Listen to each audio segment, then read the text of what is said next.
What is sqash means? How to use with git rebase and git merge? Hello everyone, today we will go through when to use git sqash. If you are visiting first time to our channel, don't forget to subscribe. Let's start. What is git sqash? A sqash merge in Git is a way to combine all the commits from a feature branch into a single commit when merging it into the main branch.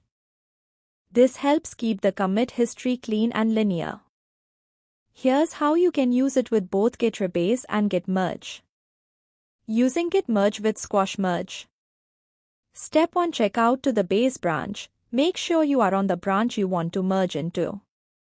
Step 2. Perform the sqash merge. Use the git merge sqash command followed by the feature branch name. Step 3. Commit the changes. Finally, commit the changes with a message. Using git rebase with sqash. 1. Check out to the feature branch. Switch to the branch containing the commits you want to sqash. To start an interactive rebase, use the git rebase I command followed by the number of commits you want to sqash.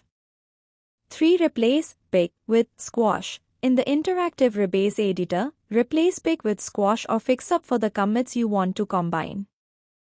4. Save and exit. Save the changes and exit the editor.